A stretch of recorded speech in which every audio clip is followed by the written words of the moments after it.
So I have been thinking about what men used to get in the past. Before 1970, men could expect for the most part that their wife was going to be a virgin on their wedding day. And from 1970 to 2010, the number of women that were virgins on their wedding night dropped to 5%. As of 2024, 65% of people in the United States have had sex at least with one person by the age of 18. The biggest issue is that many studies have shown that the likelihood of your marriage succeeding decreases as the number of women's sexual partners goes up. Good afternoon, everybody. My name is Pearl, and I am your host. And today we are going to be talking about virginity. Now, before I start, we do have a lofty goal of getting to 3,500 members by the end of the year. And it's a lofty goal, but you guys can help us achieve it. If you want your chat to be read during this show, you go to theaudacitynetwork.com, select the live stream, and I do read anyone that puts Pearl Read in the chat. I do read their chats. Normally, what you're going to have to do is you would have to donate every single time on other channels because we are demonetized and we're trying to be YouTube free. That helps us get to our goal. Now, I want to say before I do dive into this show that there are exceptions to every rule, but I like to give a picture of what is going on in society. So there's always exceptions. And if you relate to what I'm going to talk about, feel free to call in, or you have experience on this subject, feel free to call in at the end of the show. This is a call-in show. So people that have sex before they are married are 2 to 3 times more likely to divorce than those who don't. By their 5th wedding anniversary, only 8 to 10% of virgin couples will divorce. Does that mean that the couples are happy? No. Really, it just shows that the couple isn't divorced. Now, this article was written by a woman. So, this means that she thinks marriage is about happiness. A different study showed that sex before marriage decreased the quality of marriage for women, but not for men. Another study from 2010 showed that women's psychological and emotional satisfaction was increased by the lowered level of guilt that came in part from losing their virginity to someone they were emotionally involved with. A 2016 study sought to answer this awkward question: how much sex before marriage is too much? The answers of 200 internet participants between the age of 18 and 22 were clear. Both men and women found it less attractive when their potential partner had previously had sex with more than 10 partners. 2 or 3 previous partners was highly preferred. Now, we all know we don't watch what women say, we watch what they do on this channel. So a lot of times what women do is when there's a double standard that doesn't benefit us. So body count is obviously a high body count for men, women don't really care about.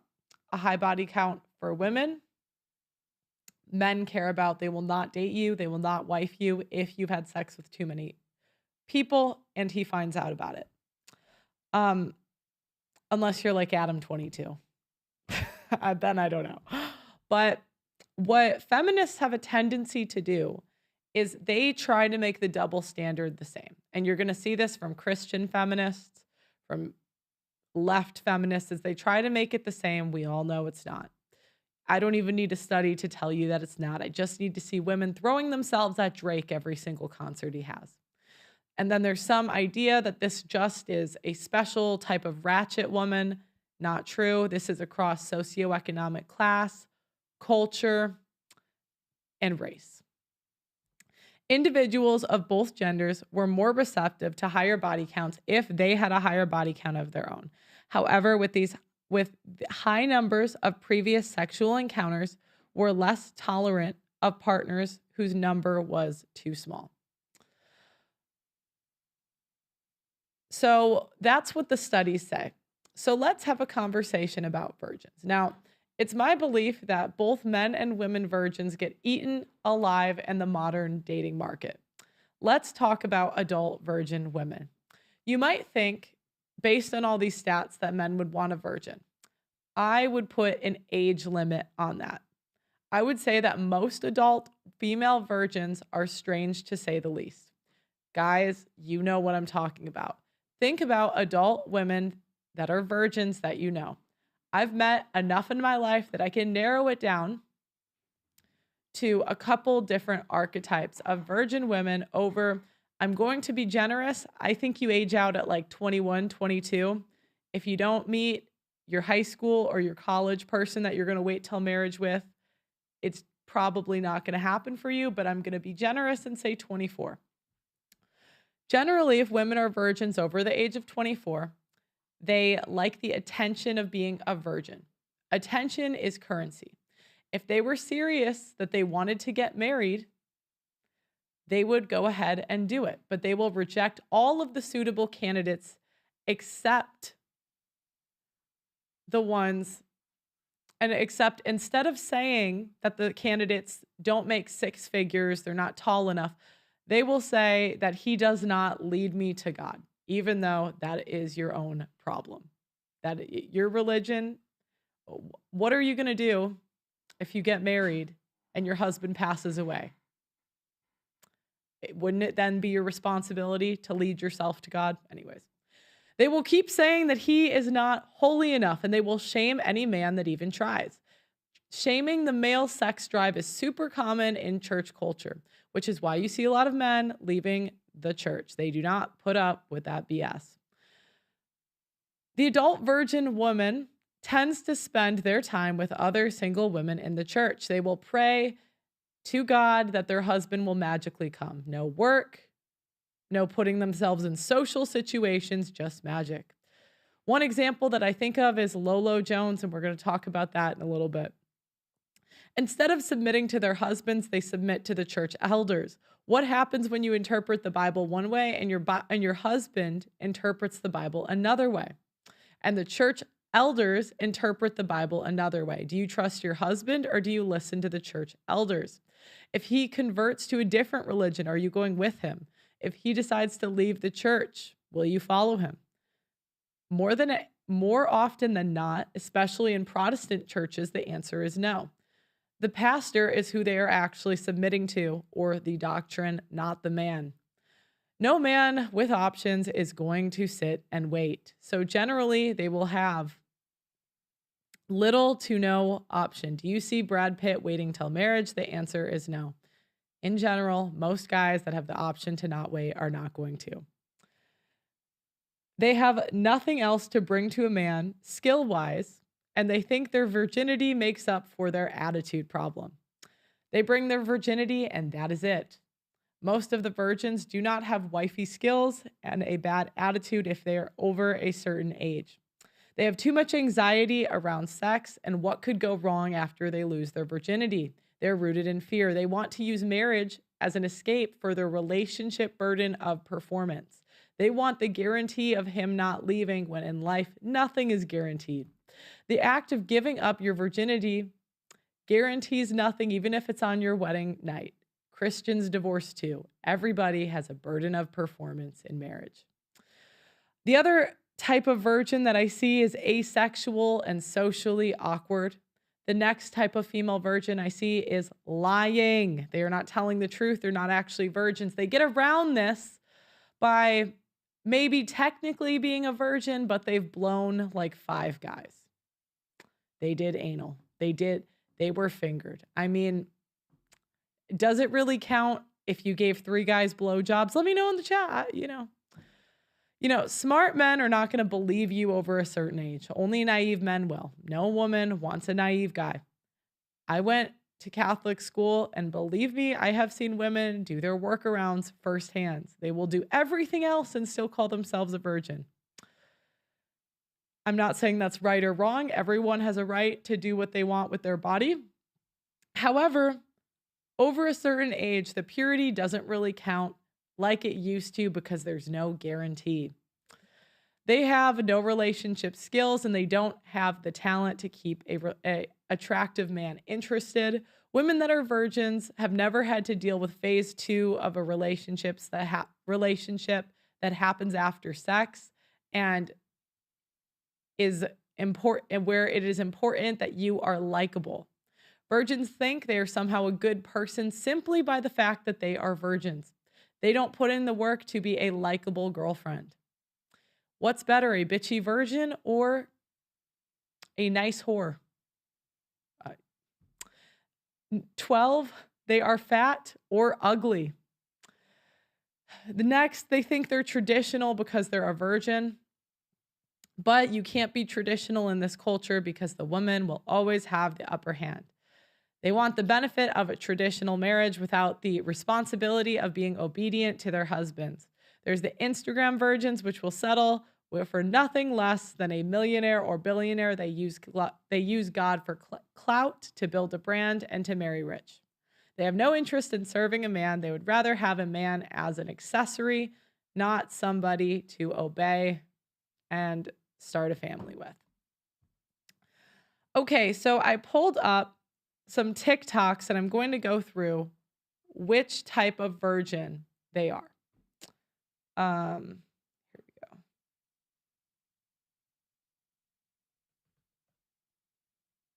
Zoom in.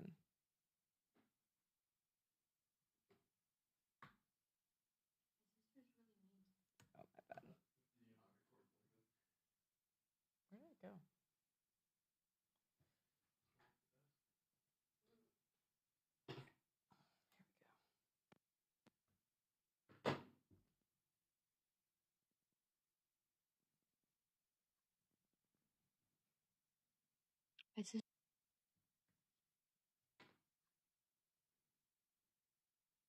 My sister's really mean to me. She says I'm a loser and that I'm gross. And that I'm gonna die alone. I mean, it's true, I don't have a boyfriend and I don't want one. All I want to do is play video games all day. But that doesn't make me a loser. Like, let me play my games. Like, Okay, so this is a 30-year-old virgin woman who's extremely socially awkward. There's no virtue in staying in your apartment, playing video games, and socializing with nobody. God will not send you, I don't know if hers is religious, right? But God isn't going to send you a husband to your doorstep with doing no work. and so what if I'm ugly? That just means that my goal of not getting a boyfriend will work because then I'll be free to just continue playing video games, you know? Like, who cares if I'm a 29-year-old virgin? I just don't like sex. I'm asexual. So you guys can guess in the chat: lying, asexual, super awkward. I'd put her as a socially awkward virgin. Now, there will be a simp to wife her up someday. Now, as most of you know, I have been fighting on the front lines of the simp epidemic for years. But I need to tell you guys about a quiet weapon being ratcheted up against men that is rarely talked about. It's not just the relentless anti-masculinity propaganda and OnlyFans hoes causing the societal issues we discuss on this show. Did you know that the average city's tap water contains trace pharmaceuticals and endocrine disruptors? This often includes estrogen from birth control. The average adult consumes a credit card worth of plastic every single week. That's 5 grams of plastic a week on average. So it's no wonder that the average male's testosterone is half of what it was 50 years ago. Testosterone levels decline 1% a year, when without course correction, we are headed towards extinction. No matter how based you are, you need to be naturally boosting your testosterone. My friends at Chalk, CHOQ.com, are on a mission to save mankind from extinction by boosting your vitality. Chalk's Male Vitality Stack contains premium and potent herbs clinically studied to naturally boost your testosterone levels, sperm count, and overall vitality. Just one of the many ingredients in the Male Vitality Stack was studied in a double-blind human clinical trial to boost total testosterone 20% in 90 days. When you boost your testosterone, you'll have more mental clarity, you're more capable of making decisions and taking risks. Having high testosterone will also affect your pheromones, so women will find you more attractive subconsciously. Get the Chalk Male Vitality Stack right now on chalk.com. That's CHOQ.com. Use my name, Pearl, as your coupon code, and you'll get 25% off site-wide. That's 25% off site-wide on chalk.com. That's CHOQ.com. My name, Pearl, is the discount code. Now, the next one we're going to go over. Being 35 and Now, this woman I would put as either lying being 35 and because she's saying she's a virgin, but her boobs are out and she has really heavy makeup. I just don't really get modesty vibes from her. Call me crazy, but that's my guess on this one. virgin has proven to be very difficult in terms of dating. Men get scared off when they learn my truth. They pursue me based on my physical appearance. Right. But then when they find out more about me, they go poof. They dart they go in the other direction. Right. They're scared. Yeah. Because like you said, we live in a hookup culture. We do. Instant gratification. Yeah. Our generation is just, one night stands, friends with benefits, no strings attached relationships. Yep. But I've held my ground. A one night stand will devastate me. Yeah. It will. I need a man who will be there for me long term. Yeah. I'm not desperate for marriage. I'm not desperate for a husband, but I Right. am looking for my soulmate, for companionship. Yeah. Soulmates or bust is what I always say. And to those out there who say, there's sayings out there like, oh, don't drive a car before test driving it, all that stuff. Yeah, don't buy it before test driving. Exactly, right. Yeah. Look at my social media. I'm a dancer. I grew up dancing, as I mentioned, and those who dance well, they know what they're doing. Exactly. Is It what you mean. indicates their love-making abilities. So you want to wait until marriage. Absolutely. Now, we got to think about this from the guy's point of view. One in the chat if you believe that woman has done nothing, that she's 100% pure. Let me know in the chat. I'm going to read the chat right now. It said, Dane says, Pearl, no such thing as a male virgin. The idea is a product of egalitarianism to say that men who have sex the first time is giving something to a woman or that he loses something.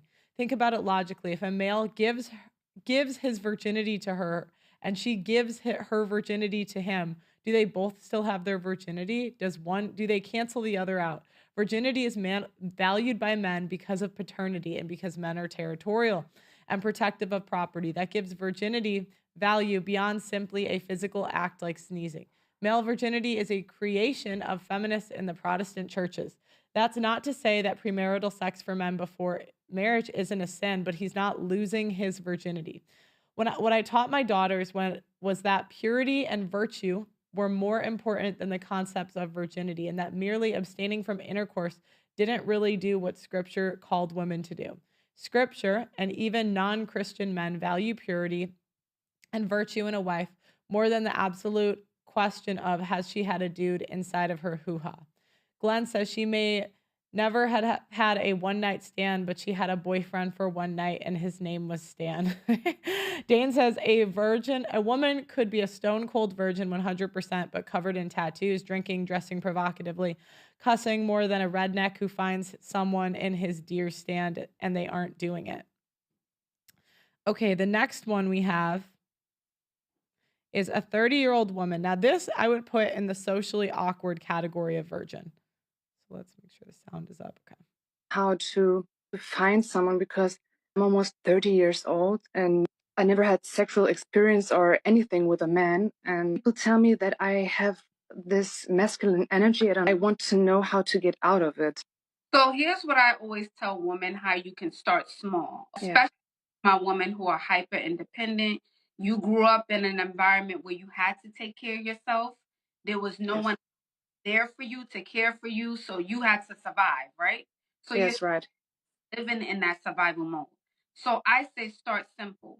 If a man you're going into a building wants to open a door, let him. Okay. Okay? It's going to be very hard for me.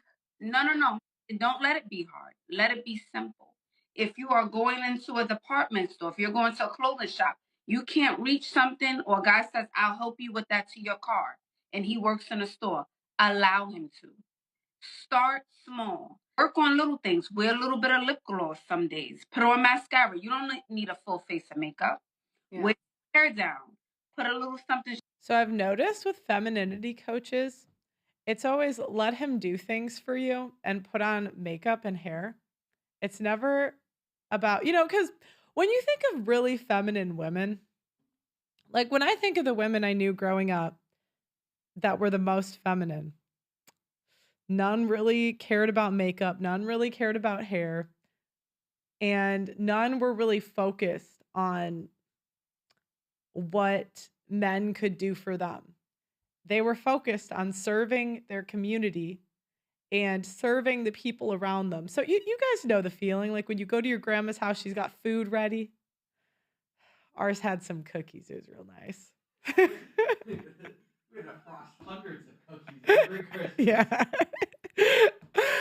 But that's but it's interesting because the femininity coaches, I would say femininity at its core is selflessness, right? It's giving up your youth for the family. It's giving up your body for the kids. It's giving up your free time for others. Right? And this is why I say, look, I'm not saying I'm a spitting example of what that should be. But you can find examples of women that did that. And you can tell by the way they carry themselves that it's not about makeup, it's not about hair, it's about giving to everyone else. And so that's why, how many commentators that, virtue signal traditionalism give up their career after they have kids? I couldn't find one. And so again, that's why most traditionalism, especially on the internet, it's all cosplay. The real traditional women aren't really online. And they're pretty rare. Most are over 40. You're not going to find many under 40. Those are unicorns. The shiny on the lip, put a little mascara, okay? Wear bright colors. Smile when you go out. Talk a little bit softer. Listen a little bit, and allow them to do it. What? We know you're independent. But think about what this woman's going to be like in a relationship. So she said, no relationship experience. Is she going to know how to be a girlfriend?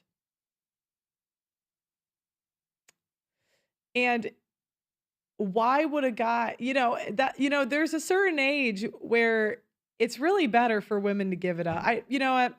Because how else are they going to get experience? And I wish I could just virtue signal, right? I wish I could just virtue signal like everyone else and say, just wait till you're married. Well, if you're 30, that is not going to work. Oh my God, that is not going to work. Sorry. Like, do I want to talk about what would be ideal or what is going to work in 2024? No guy is going to risk. He's not going to think, you know what, let me risk the state taking away everything, giving you the ultimate authority and taking your word that you're 30 and a virgin. Now, maybe you've known him your whole life. Okay, that's a little different. Are there exceptions? Sure. But I would say that any guy that signs up for that is foolish. He's an idiot. And the tradcons can virtue signal all they want. But, I'm the one being honest. The guys in the red pill, they're the ones being honest. This woman, she would be better. She would get closer. If her outcome is she wants to be married with children, she's got to go get some experience. She has to, hopefully with someone within a point of her league. But yeah, let me keep going. We know you can do all of the things. You do enough of that at work. Don't you want to leave a little bit of room for someone else to pick up that slack or do those little, right? Yes, I want to. Exactly.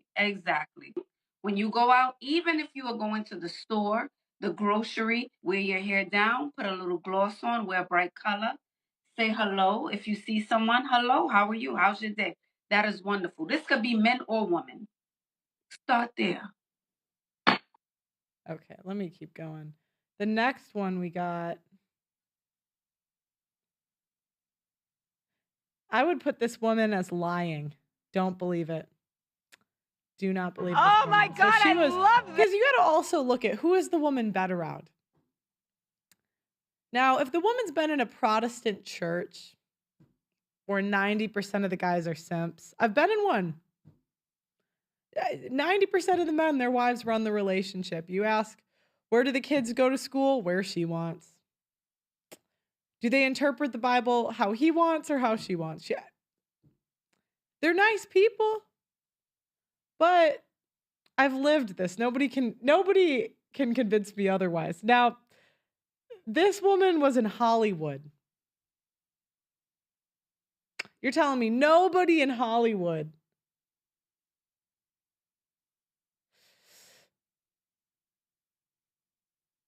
had sex with this woman? Okay.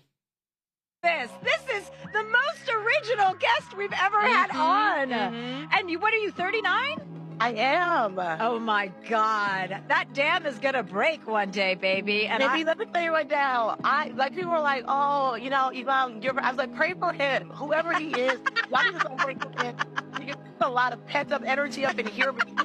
Oh my God. Now again, okay, 40. I don't know what age. Like, we can all disagree at what age it is. But there is an age where you will have better results if you give it up. We could disagree on what age. At 40, no guy is going to give you the benefit of the doubt. Zero men that have no other choice. That is the only guy. He has to have zero other choices. God, and you're going to hit your sexual peak when you start having sex. So yeah. Now, remember, there's one caveat I want to make. A couple women get away with it because they're hot enough. But if you're not an 8 or higher, it's not for you, ladies. You're going to need a couple of men, probably. Yvonne went from being a virgin to polyamory. Okay, let me get the last one. Oh, wait, I did this one. Okay, so let's look at an example of a woman that's a virgin in her 40s. Lolo Jones is a track star and Olympic athlete that is holding off on giving her virginity to her husband. She's still not married and has no prospects as far as anyone knows. Olympian Lolo Jones says being a 40-year-old virgin has killed her love life. Now she's turning to IVF to become a mom. Olympian Lolo Jones, you guys think I'm making it up. I see how this stuff played out. I'm telling you, I would see these ladies in Protestant churches that were like 35-year-old virgins, 40-year-old virgins. The challenge is in church, the only guys signing up, they're not going to be attracted to. They're not. I mean, especially at the Protestant churches. I mean, you have like the Nala's husbands of the Protestant churches. They'll take anything. They're desperate, Olympian Lolo Jones revealed that being a virgin at the age of 40 has killed her love life. Jones, a champion hurdler and bobsledder who is among the few athletes to compete in both the Winter and Summer Olympics, has been vocal about her virginity for years. This is the other challenge. Again, when they're vocal about their virginity, they're asking for attention for it. It's not a private thing between them and God and their husband. It's a marketing tool. And the challenge is once they get that attention, everyone clapping, good job. Not saying it's a bad thing. It's tough for them to give it up. It's tough. I mean, they have to say, average guy over all this attention I get. Nah. The star athlete told the Daily Mail she's now turning to IVF in hopes to become a mother one day. Jones has been candid about her fertility journey on Instagram, documenting what it's like to freeze your eggs. So here we go. For my husband for so many years, and I'm just getting mad, and I'm about to turn 40.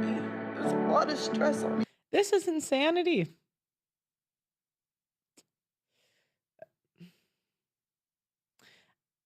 I'm going to give my thoughts on if you're going to be a virgin and you want to wait till you're married, how I would do it. But there's a time clock. And remember, there's guys that'll sign up, but you will not be attracted to them. I've seen the men that sign up.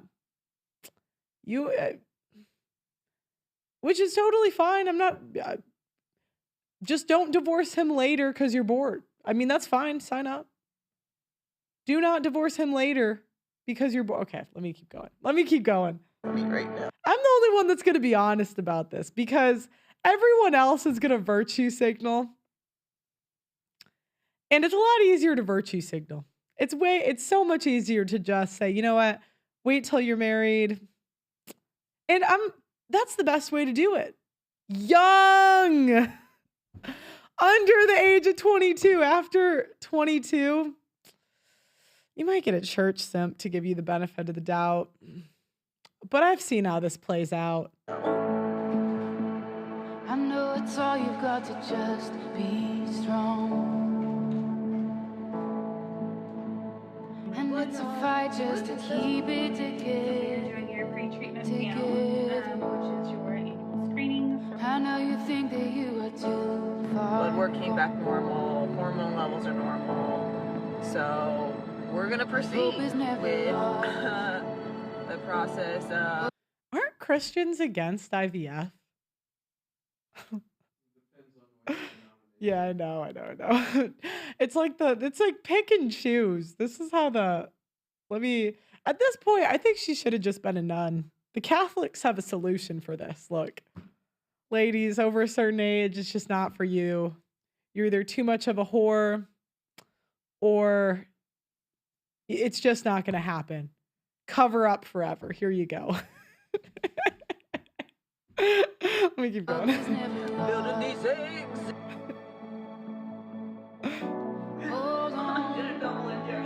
Nobody can convince me that she should have just took the nun outfit. Retired. I actually have another injection.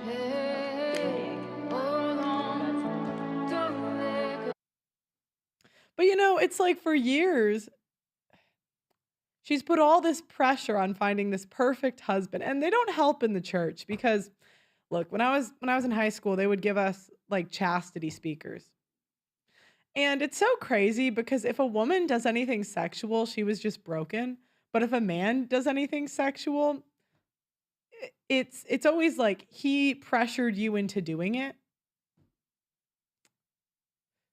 I mean, some of the women pressure the men into doing it. Especially the young women. I mean, they get naked first if you see them the way they're dressing these days. Okay, now the Olympian called her virginity a gift I want to give my husband. But she said that decision has not been an easy one. There's virgins out there. I'm going to let them know it's the hardest thing I've ever done in my life. Harder than training for the Olympics, harder than graduating college has been to stay a virgin till marriage. But 8 years later, during a January 2020 interview with Kevin Hart on his Cold as Balls series, Jones has said being so candid about her virginity was a mistake. That killed all my dates after that, she added. Because men want to be the guy that you break the rules for, right? I was going to wait, then I met this awesome guy. Now we're in love. It's amazing. You're now telling not only does he have to wait, which you can find a guy, there's Christian men that'll sign up for that.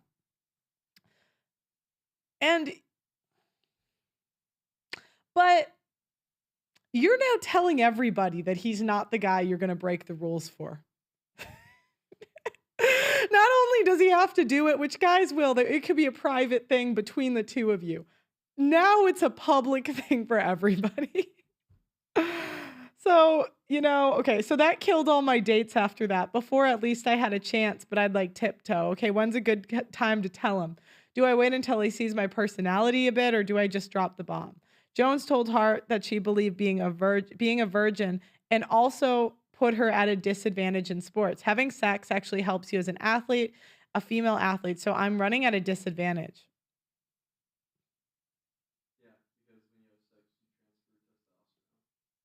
I guess.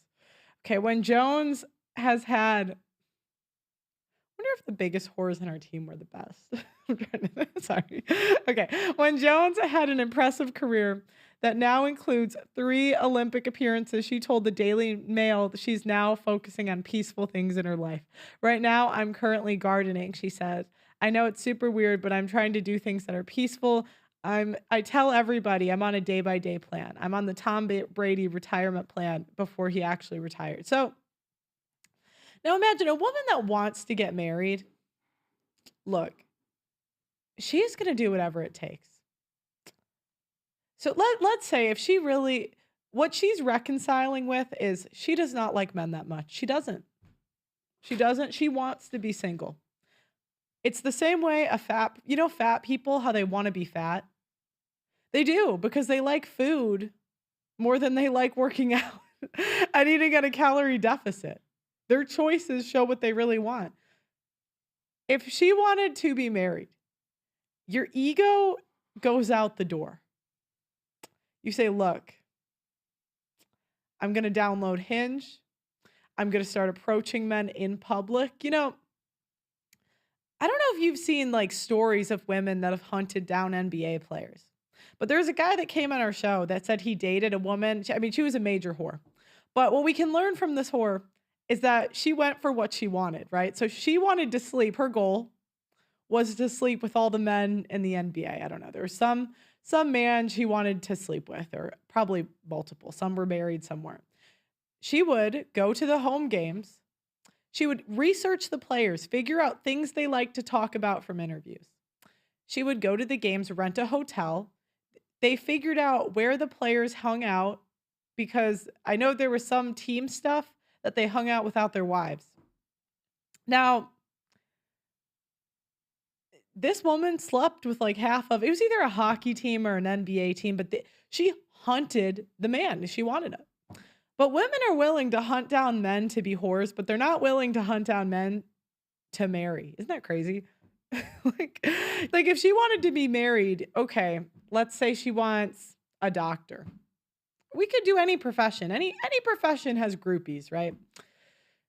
Corporate America, she wants CEOs. She's attractive enough in her youth. She probably could have got one. Not now, obviously, ship has sailed. But back then, she would have. You could take a job at a coffee shop next to a hospital. I have a friend, she married a doctor, and she worked for him. And then now the men aren't going to do the Me Too stuff at work. You'd probably be better off working at the coffee shop in the hospital or something. All I'm saying is the NBA whores figured it out. She figured out how to go to the Olympics. If she really wanted to be married, she would have figured out how to do it. Now, I'm going to show, again, I want to show this pipeline, the old virgin to IVF pipeline. Everyone says I'm mate. And this is why, like, the conversations and the marketing they do where it's like, God is the answer to all your problems. That's not a step 1, step 2, step 3. Like, step 1, she wants to be married. Okay. Where does she find the single men that would be interested? And this woman, I mean, she was around professional athletes. There wasn't any that were good enough. I mean, none. But see, she's got to weigh her risk, right? If she goes for a professional athlete, her chance of being passed is way higher, right? I mean, getting a professional athlete to commit, that's a lot more difficult. They have women throwing themselves at them 24/7. Okay, she could have went for the personal trainers that she was working with, or the physical therapists. I'm sure she worked with a lot of smart physical therapists. They're in good shape. Okay, she doesn't want to do that. I'm sure she had injuries in her career. None of the doctors that helped her when she had problems that worked with no, okay. Okay, well, she did sports broadcasting, I'm sure. Like, she met some broadcasters. None of the journalists men, no, none of them. I'm just saying, there was someone along the lines, if she really wanted to be married. She doesn't know it. She doesn't want a relationship. She doesn't.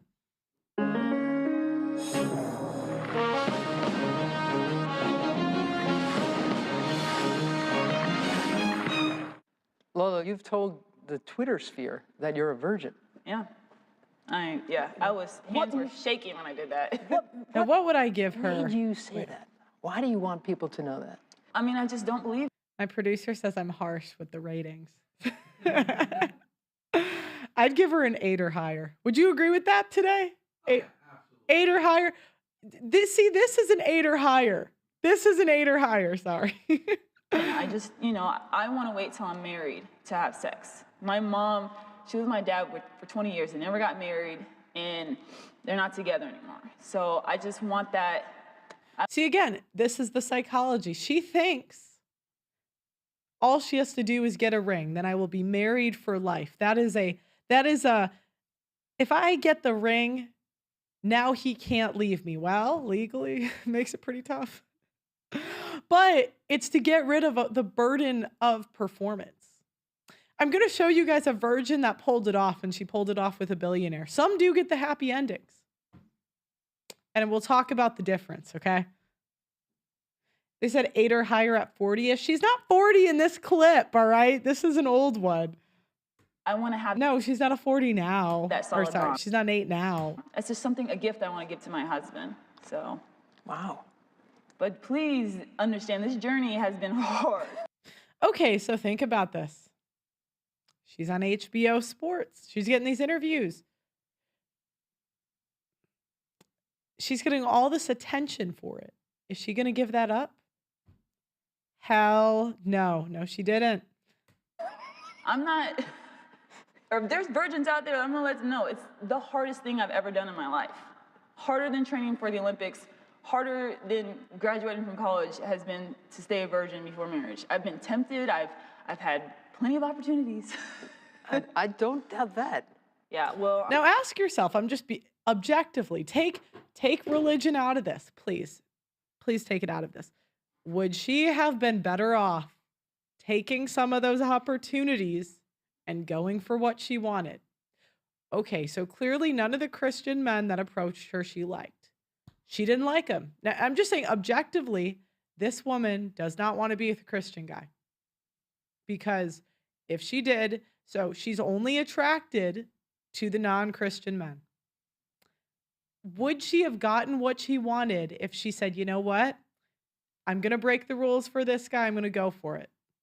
I'm going to give him what he wants. I would argue, yeah. I would argue, I don't know how you could say no. Let me see. I'm 1 year out from turning 30, so I say if they're making a sequel to the 30-year-old virgin, I am their candidate. I would love to.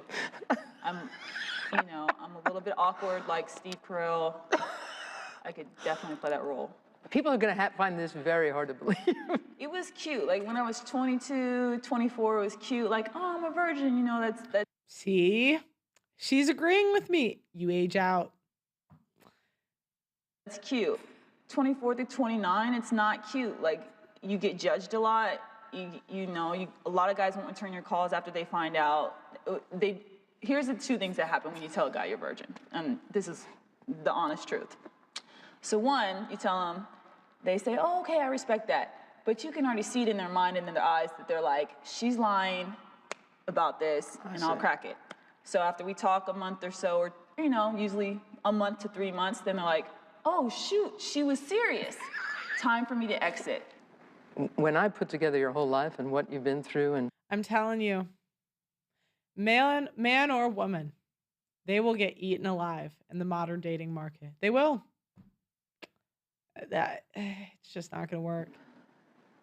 You've had traumas and you've had this unstable existence for such a long time. It actually makes sense to me that you want to have the kind of family that you wish you'd had as a kid. Yeah, I guess I want that Norman Rockwell picture.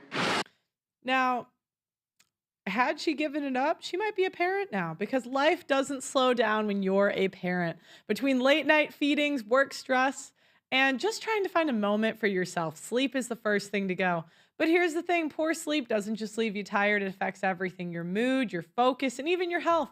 That's why I started taking PreSleep, a melatonin-free supplement made to help parents unwind like you. Quiet your mind and get the deep restorative sleep that you need. With ingredients like magnesium and glycine, PreSleep works naturally to help you wake up recharged and ready to tackle the day. Use the code PEARL at checkout for 10% off your first order. Okay, so Also, it helps the show, so get PreSleep. Okay, now we're gonna fast forward 10 years. Now, again, it would be different if she was getting the outcomes that she wanted, right? If she was getting offers from men she found attractive to marry her, that she was actually interested in, and she was on that path. But if it's not working, she's not attracted to the Christian guys. She wants a more exciting guy than that. I mean, it's kind of it's helpful to be honest with yourself about what you want. And the guys she wanted weren't going to do it. So it probably would have been better for her to go a different route. Please welcome Lolo Jones.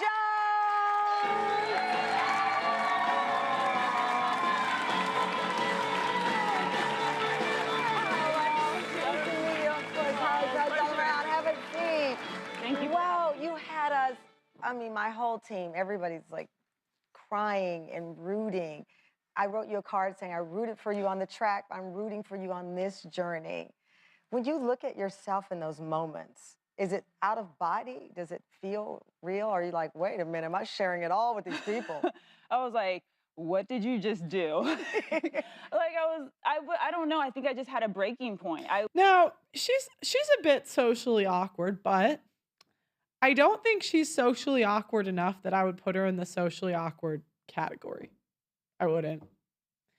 I would put her in the category of the women who use it as a marketing tool. Blows up in their face. It was just, I mean, you saw I'm crying, I'm emotional. My hair is an absolute nightmare. It's okay. Something you would never want to post, like just like a personal video. And I had enough. I was just like after I started learning more about the process and where I'm at, I was just like, I'm sharing this because I don't want another woman to feel like they're stuck and that they don't have power over this situation.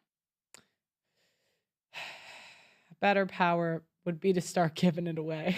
Look, how is this better? You're going to be a virgin till you're 50? You're going to give birth as a virgin? Oh, God, help us. You know what? I was so happy that you talked specifically about freezing eggs and the process, because a lot of times you hear people say, oh, freeze your eggs. It's not easy. They make it seem like you walk in, you pick up a dozen, you put them in the freezer, and then you go about your way. You have to inject. Someone in the chat said she wants one of those guys from rom-coms. Well, look, she was hot enough and high profile enough. She probably could have dated a guy from a rom-com. She was an 8 or higher. But look, you have to think about the men's point of view. Because you think let's pretend we're a guy. And the men she's surrounded herself with, they're athletes, they're high profile people. They're going to have women throwing themselves at them. It's going to be a tough sell for a guy that has the choice to not wait with beautiful women and not wait with beautiful women that aren't necessarily sluts, right? They get quality women. It's going to be a tough sell to say, hey, wait for me now. Could she have sold it at 22? Sure. 29, it's getting tougher. And they have to believe her. They have to believe that you were surrounded by all these athletes and nobody hit. You didn't do anything. Well, you know, that's why I say, if you want to go the traditional route, you got to work with the parents and their community. And if you're not going to do that, you're going to get eaten alive. Yourself, you have to go in and say, track your hormones and your levels. It is not a walk in the park. No. So just to put that more in a box for people, I've had spine surgery, hip surgery, shoulder surgery. And for this just to be a procedure, it is right up there with the surgery. Like pain-wise, discomfort, the amount of like recovery it took me. So yes, it was. How many shots a day? Take us through the process. I did IVF. Oh, okay. Yeah, and so that's how I had my son. Like, what's the process in a day for you? Well, every woman is different. Yeah. So I only had to take 2 injections per day, but some women have to take more depending on where they're at and like how many eggs they're. She's still pretty attractive. What are we? 6. She's 4. Oh, come on. Under the makeup. She's a 6. She's a 6 under the makeup, I'm telling you. Trying to get out of their What are you going to give her? bodies. My producer will sign up. I appreciate beauty. He's ready.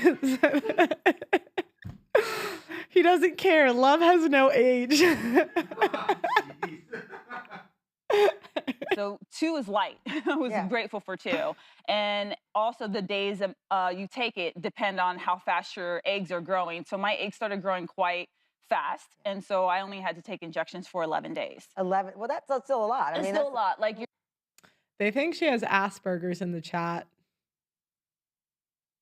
Look, Asperger's women get married all the time.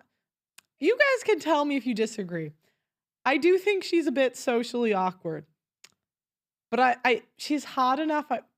Well, you know, let's go with this. For a second, I'm going to make the case. It's the social awkwardness. Because, you know, the guys she's selling to are at high level. She is not trying to sell to an average guy. She's trying to sell to the athletes around her, maybe the hosts.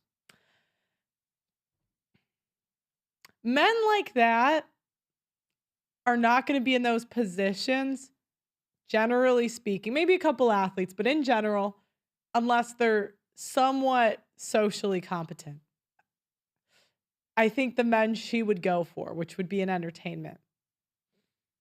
Now, she would have to have the skills to keep them interested long enough that they marry her.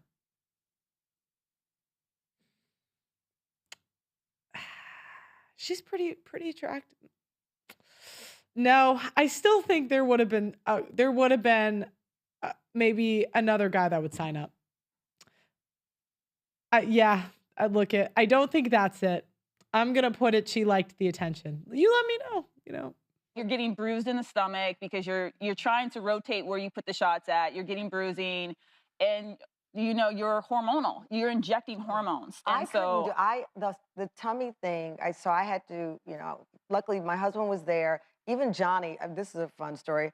I'm in the back of an Uber in Las Vegas. I went to go see Cher and realized I needed Johnny to help me, my hairstylist, inject me because I couldn't do it myself. And the Uber driver was like, "What is going?" It's like what happens in Vegas stays in Vegas. But I couldn't work up the nerve, and I messed up the schedule, so my husband wasn't there, and I needed someone to inject me because it was so painful. And the idea of injecting myself, I couldn't overcome that. So it took me a while. I'm like, I don't even like getting shots at the doctors. And then there's another stigma I have as being an Olympic athlete. It's like, okay, you're injecting yourself with hormones. Like that is like. Okay. Well, there you go. Pick and choose Christianity. Okay, the next virgin I'm going to bring up is Rebel Wilson. Now, this is the virgin that was too unattractive to lose it because she was pretty fat when she was younger and then she lost weight. When you chose to lose your virginity. Yeah. And we were so proud of Which I wish was an April Fool's joke. But it's not. It's not. Yeah. We should let people who haven't read it. You were 35 years old, and you kind of kept that as your secret. You didn't want to tell anybody. Like you didn't tell no friends. Nobody knew that about me. And I just thought, if I'm going to write a memoir, I'm just going to put everything in it. Well, why were you? Well, now the headline. I guess I'd seen that movie, 40-Year-Old Virgin. Yeah. And I thought, well, maybe if I lose my virginity before 40, it won't be that bad. I'm so glad that I lost my virginity on my term, you know, and I mean, I was more than ready by that age. But, you know, there was like some good things about it. Like I didn't have STDs in college. Okay, we have Reba. Now I'm gonna guess because Lolo chose to wait. Reba, I'm gonna guess she's married now or has a kid. I don't know. We'll see. Reba Wilson. Maybe I could be wrong. Oh yeah, see, at that age, look. Oh my gosh, did she do it with a girl? Well, oh no. Okay, wait, let's see. Is she a lesbian now? What? Okay, I didn't get. Oh my gosh. Okay, that I did not guess. I guess I was sort of right. This is the other thing. The ladies become lesbians when they can't keep the men that they want because they would rather be with a woman than an average man. They do. They do. Very few women are straight lesbians when they're young. They either go through a really bad breakup and then swear off men, and then they become lesbians. Well, I guess I was technically right because I said I bet she's married and has a kid, but I just did not. Technically, she's still a virgin. No, she just said she lost it. Oh, yeah. Okay. Next, we have Maddie Prewett. So Maddie Prewett was a woman that went on The Bachelor. Now, The Bachelor is a dating show where you go on with and watch a man date 20 women. And then hopefully you win at the end and find love. Now, Maddie Prewett was on The Bachelor, and there was 3 other women that we're going to talk about. So there was one woman who was a lawyer. Her name was Kelly. And there was another girl named Hannah Ann. Then there was Maddie. All bombshells. They're all 8s to 10s. You know what? Let's do pictures just for the hell of it. Hannah Ann. So this is Hannah Ann at the time. No. You know, very, very attractive woman. I think she's married to someone else now. 8 to 10. All right. Then we got Kelly and Peter pilot season. So this is Peter, the guy they were all competing for. This is Kelly, another one. And then we have Madison Prewett. Yeah, so Madison Prewett, this girl here. And her whole thing was that she was a virgin and she's like a Christian influencer. You guys know the type, the IG Christian. And what's interesting is even though she was a virgin, do you know who the parents hated the most? Her. We're going to watch the mom just, oh my gosh, help me. Hold on. Where did it go? Did they just log me out? Okay. I can just YouTube it again. Madison Prewett. Mother.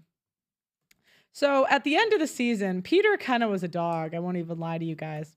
So Peter proposed to Hannah. Okay, wait, actually, let me give you the background. So Maddie and Peter did a Final Fantasy date. And on this Final Fantasy, like basically when there's 4 people left, the Bachelor gets to do overnights with the women. Before the last 4 people, he dates everybody, but it's all public. Nobody's hooking up. Now, obviously, how many men in the chat are going to turn down an 8 or higher trying to sleep with you? 4 attractive 8s or higher. There's no ugly women on this show.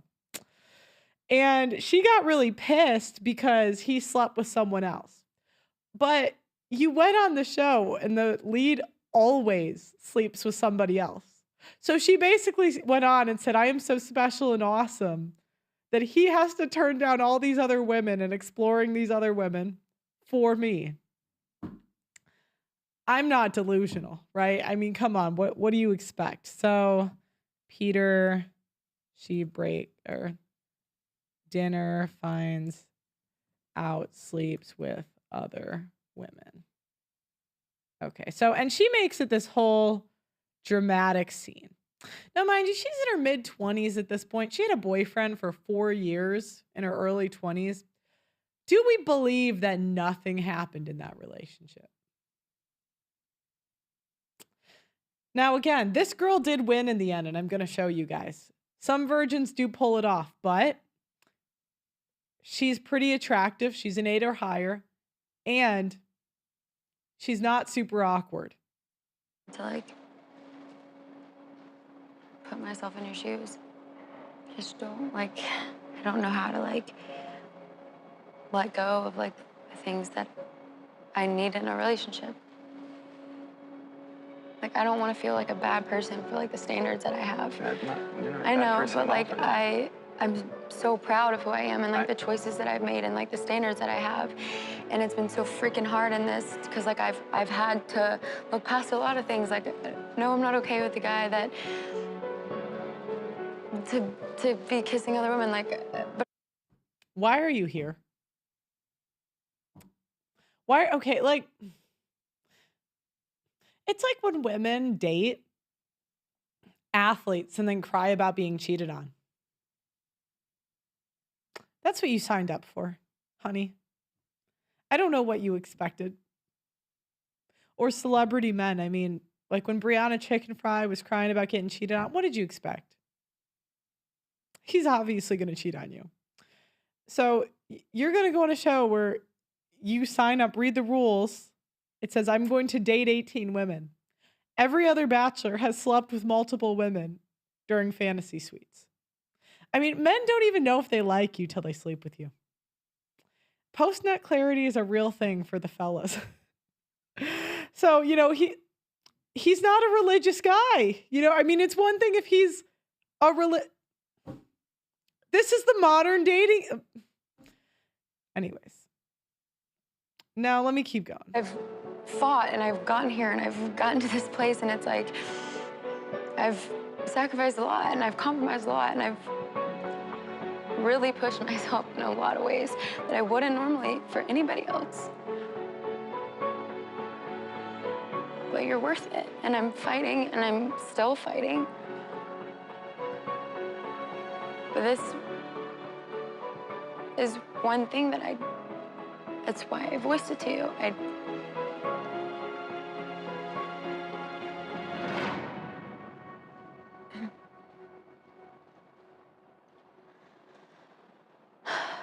Now, again, this is a play victim. It works very well, especially when the woman's very attractive, right?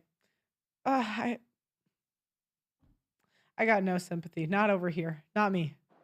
She dumps him, essentially. Look, for me. Okay, it's this whole dramatic scene. I'm not going to watch it. Now, now, Peter then, she dumps him. Now, Peter proposes to Hannah Ann. You're telling me he was supposed to not hook up with this girl?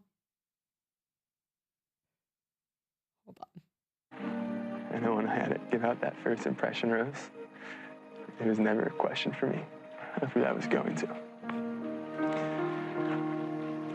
And then from just all the memories that we've been able to make, I cherished every single moment that I've been able to spend with you. Said Pearl, you're like a 4. I know.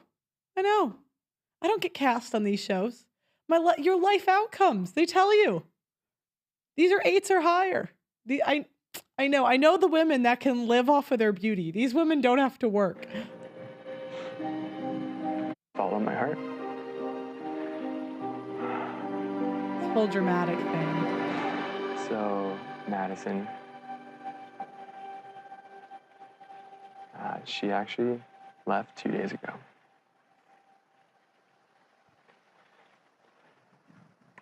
And I am. Your beautiful spirit is honestly unlike anything I've ever seen before. You're thoughtful, you're caring, you're selfless, you're passionate, and above all else, you're one of a kind. And my heart chooses you forever. Okay, now he proposes, whatever. Anyway, so then he dumps her. So he does this whole thing, you know, dumps her, then gets back with the Christian girl. So he gets back with Maddie, and Peter's mom, now we all know his mothers, whose mother is protective of them? Do you know what I mean? As a mother, you want what's best for your son. Maybe not your daughter, you got the competing thing, but especially if your son's a stud. Do you know what I mean? Like, if your son, like every woman's dream is to have a just Chad son. Every woman, any woman that says no is lying. So then Peter, Maddie, Prewett, mother. It was hilarious. So even though she's virtue signaling, doing all the Christian stuff, the mom doesn't care. The mom says, look it, I liked that Instagram hoe over there way better than you, lady. You did this. Let me show you. This was in Bachelor. The Bachelor fans, they know this was a big deal at the time. Madison, and it started on a rocky road because she had us wait 3 hours for her to come in she didn't want to meet us. So we were there 3 hours. We had just come across the country, across the world. And we were exhausted and, we were just getting used to the time there. And we had to wait 3 hours. And when she did come in, the whole family, we didn't get an apology from her. And when I proceeded to ask her if she was madly in love with my son, she said no, and that she would not accept a proposal in 4 days. So how do you expect a mother who loves her son with all of her heart to take that? I couldn't, my whole family, my son, Jack, my husband, Peter, and myself, you didn't see that. Right. And as a mother, that, wasn't what we were expecting. And therefore, when I said that I wanted Hannah Ann so badly, was because I knew that she's just to us. We just clicked right away. We did not have, unfortunately, the connection with Madison. I know that their biggest worry and their biggest concern was just that you weren't there with me the way I was there with you. And, I know back in Australia, we were... Now, does she, A, take accountability and say, yeah, that was pretty rude? That's pretty rude. It's pretty rude. Confused, we were going through stuff. But I can tell you guys that I know how she feels for me. And they broke up. I know how I feel for her. And, I just ask that you guys can give her that chance and trust me. And, this is someone that I love and I fell in love with. So again, she thought, well, I'm a virgin, so I don't have to be likable. I can signal my purity. I can do this. Like, imagine you're talking about how he is the immoral one because he slept with a bombshell. I mean, can we just be realistic here, ladies? Everyone's boyfriend, husband, whatever, is going to fold. It's easy to say that your husband would never do that when he doesn't have women that look like that interested. Just like it's easy to say that my wife won't leave me when she doesn't have better men available. You're like, oh, my overweight 4 wife, she's just never going to leave. Well, nobody's trying to take her. It's the same thing with, it's easy to say, it's easy to judge a guy for sleeping with a model when nobody that's a model is trying to sleep with your boyfriend. We can agree, 9, that last girl that he proposed to. Are we going to agree? Not 9? Oh yeah. Yeah. He's saying I'm too harsh. I'm checking in. No, it's definitely at least a 9. Yeah, at least a 9. She looked perfect. The Bachelor is to be expected. Yeah, so he's gonna do it. You're putting them together in a room with a production outside ready to film you if you leave. He's doing it. Sorry. And she's gonna virtue signal at the least, and she can't go and say hello to the parents. Ridiculous. Totally understand your position. You just want what's best for your kids, as I do. The whole family does, Chris. Yeah. Earlier, Peter said when we were with Hannah Ann, showing the show, he said, I gave my heart to 2 people. At that place, one only gave his heart to him, and that was Hannah Ann. So to me, of course, my love went to Hannah Ann, because anyone that loves your child or your son, your daughter, No, I disagree. you love them dearly. I think.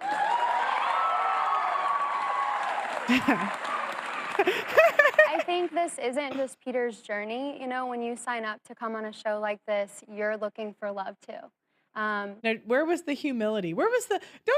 You would agree that that's pretty rude. That you could apologize for that. You could say, "Look, I was wrong."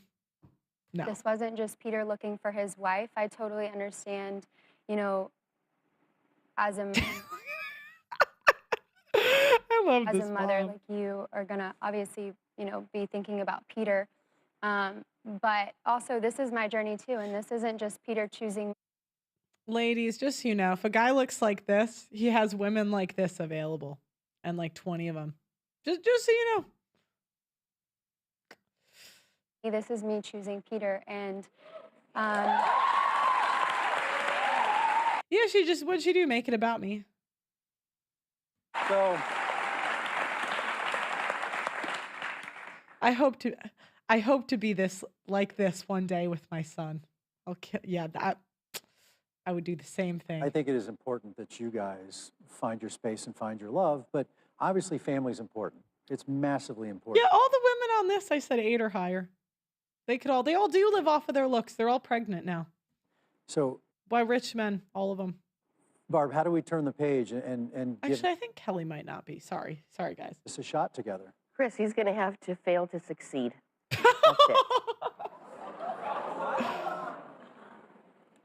Chris, all his friends, all his family, everyone that knows him knows that it's not, you know, it's not going to work. So we've been trying to help him. Would we want it to work? Yes. Barb was right. So then I just want to tell you guys the plot twist. So they end up breaking up. And he goes and dates contestant number 6. There was another girl named Kelly. Peter. They broke up too eventually. I mean, he's a stud. Look at it. I mean, this is the thing we got to think about choices and trade-offs. You can go for a guy with no options or few options, and your chance of getting dumped is like 0. Or you can go for the guy you have the hots for, and he can replace you. Look at all of these. She's probably the least attractive of the 3, but she's still, yeah, now she would run if she saw him again. We doubt it. If you're going on a podcast about him, you used to like him, you know. Honestly, I'm doing really good. The exes that women complain about are always our favorite exes. I just want you guys to know. Those are always the favorites. The ones that we don't complain about, like the ones we say, oh, he was so great, we didn't like him. We didn't. So I'm sorry if your ex says you're a nice guy and you were so awesome. She didn't like you. She went to go find a Peter Weber. Sorry, fellas. I'm extremely happy. It feels so good to be able to say that. I am very, very happy. Yeah, so now that's where he ended up. They stayed together for like 2 years, so it wasn't a complete loss, right? But that was, I guess, the best match because the other ones lasted like 3 months each. You know, you got to go a little uglier than you as a guy. Like a little bit down to make, they gotta be happy to be there, you know. It never works when the woman's better looking than the guy. Divorce. Okay, so there we go. Let me continue. Now we got Madison Prewett. We're gonna keep following her. Oh wait, they broke up. Oh, wait, we saw that. Okay. Now, Madison Prewett, what did she do? Did she settle for a godly man? I mean, maybe. She then went on to date a billionaire's son. I just want you to know the TradCon ladies will never settle for any normal guy. It is always worth millions, and in this case, billions of dollars. And now, so this is a case of the Instagram Christian. where they're now going to use their, so one, she broke up with the pilot Peter guy, then she dated a couple athletes, then sold to this guy that she was still a virgin.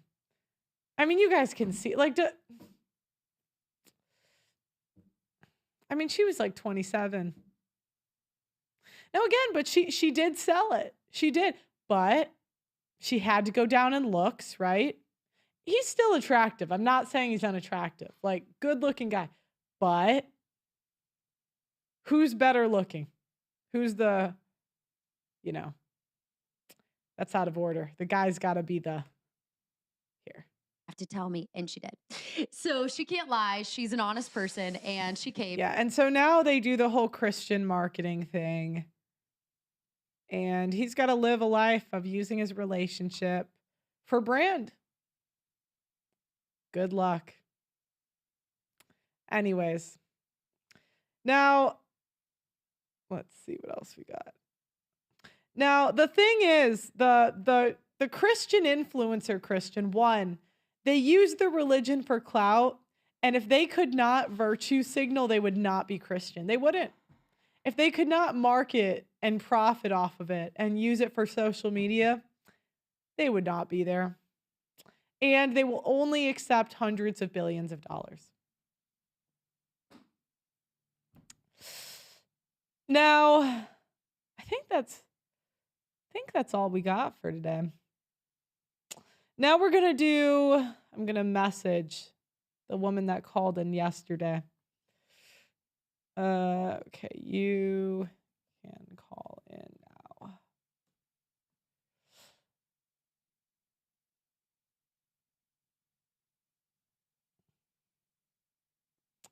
Now, I also am going to go back through my PowerPoint that I made to kind of give a little bit of, I want to make my points a little bit more clear because I think pictures do a little bit better in this kind of thing. Oh no, I did the wrong one. Where is it? Oh. Yeah, here we go. So I made this the other day, the God economy, for a different show, but I just thought it worked really well. So we have the God economy. Now, these are the players you tend to see at churches. Now, I want to differentiate modern and traditional dating. Now, remember, traditional dating, if you go back in history, it was always standard to have an arranged marriage. The families would know each other, they would set each other up, and that was how you would meet. You didn't really have a ton of choice. I mean, I'm sure your dad wouldn't put a gun to your head and say, you got to do it. Although in some countries... But, you know, in general, maybe he would say, okay, what about him? She'd say no. And he'd say, you're so superficial, daughter. Him. And then he would say, okay, if you say no, you won't get my inheritance. You can go for that drug dealer over there. I don't know. What would the drug dealer be of the 1600s? Would there be drug dealers back then? We got to think about this. But I don't know. The what? Yeah, the petty thieves. He said, you can go with the petty thief, but you're not getting any of my inheritance. And the woman would think, Do you know what I mean? Back then, this forced women to cash out on their youth faster. It wasn't like the women of the past wouldn't have done the same thing. But, I mean, okay, let's just think. Knowing how we are as ladies, where we love attention, you don't think that the women of the past would have did the same thing? No, of course they would. If they could go be celebrity worshipped and be a Christian speaker, they totally would have did it. Who wouldn't? But back then that was the norm. So modern dating, meet online, at school, at a bar, or in a social setting. Mostly online now. Now, there is a little bit of discrepancies on where if you met online, at school, at a bar, a social setting, but have sex within 3 dates. I'm going to give you guys 3 months max when you're younger. But yeah, you got 3 dates because the men, this is the problem. The men have wasted too much time. You know, men see their time as money.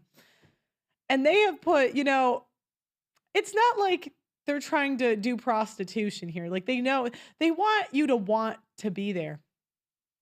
But they've just figured out that, look, if they don't have sex within 3 dates, they don't like me.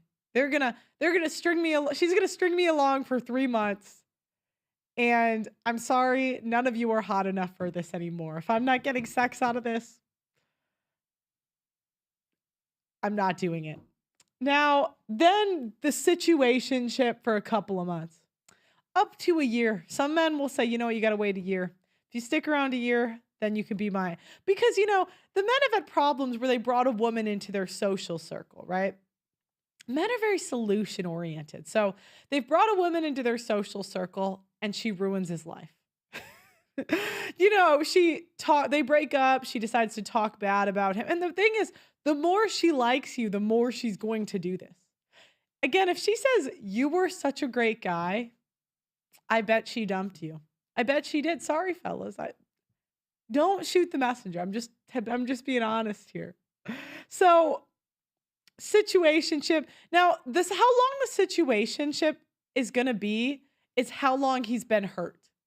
So if he's naive, he hasn't had that many relationships, he might ask you for commitment. But the more BS he's dealt with, the more he's dated, the longer that vetting period's going to be. I've heard men say years. I mean, now people you have to give a kid first for certain men. Now, the average right now is to a 3-year relationship. Because again, you know, it's not like they don't want to get married and have a family. They do, but they just want to do it without having their life ruined. So they keep thinking of ways to circumvent this. They think, okay. Now, again, the men that have never participated in this, that don't have a lot of dating experience, they're naive, right? They haven't participated. If he can't remember the last date he's gone on, he's not really participating, right? Same with women, you know, the same with the virgins. They don't really know what's going on. But the men that have dated, the more they've been hurt or been burned, the more they're going to up that waiting period. And so a strategy of women is when they get burned to go for a guy that hasn't been burned. Because he's going to be naive. He's not going to make them jump through. He's not going to make her do anything. He's going to be like, it's been 3 months since I've had sex. Please be my girlfriend. Please. You know, so this is going to depend. Next, they get married. Now, again, the more experience a guy has, the more hoops he's going to make you go through. So he's going to say prenup. He's going to say whatever. Then he's going to have 1 to 2 kids. And the average divorce is after 8 years. That's modern dating. Now, traditional dating is arranged. The families know each other. The families pick who he's going to marry, right? Do you marry young, before 25? You have kids. The woman has kids before she goes to school. 4+ kids, listens to her husband, believes God, men, women, children. The closer you are to that, the more traditional, I'd say. Now, the challenge is in traditional dating in 2024, it's tough for it to be real because the woman always has the upper hand, always. 100% of the time. Because no church is going to be able to out pray the state. You just can't. If she decides tomorrow she wants the divorce, she's got it. Said, damn, Pro, you're talking about my past. What? I listen. I listen to the good. How do you think I come up with this? You think I make this up? I take feedback from the experiences of many men, right? And I read the experiences they have in dating. I've also, I've dated myself. So I can tell how damaged a guy is by talking to him.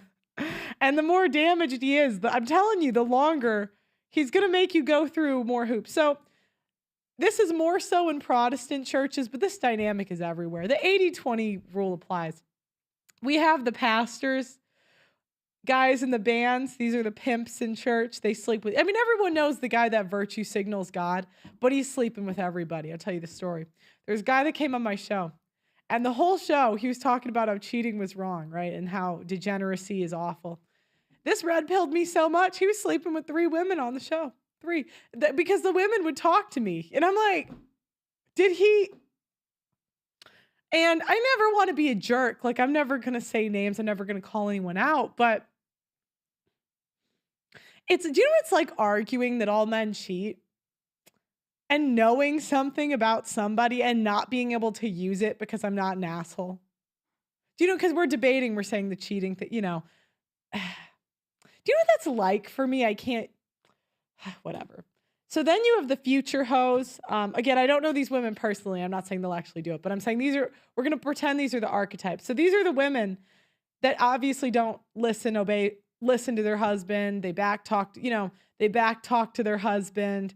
They clearly do not like the husband, but they married young. They're kind of resentful. They missed out, and they'll divorce him at 35. Then there's the born-again virgins. These are the women that do the rebrand. And, you know, we got Nala, right? We got the Nalas in church. OnlyFans to Jesus. We got that pipeline. Pearl, why don't you try to be an 8? Yeah, let me talk to my parents. Do you want me? Should I call my parents and say, why wasn't I born an 8? I shouldn't have to work. I should have been offered a billionaire like these ladies. I'm just kidding. Okay. Then we got the simp. So obviously this is Crowder. He was the simp. His wife divorced him. She was the Karen.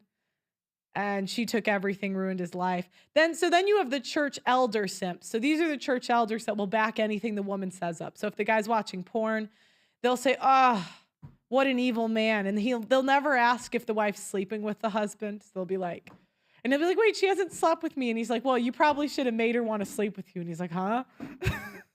You know, these are the simps. These will defend women at all costs. Prodigal daughter theme. They found Christ, but can never check if it's genuine. There's no barrier to entry.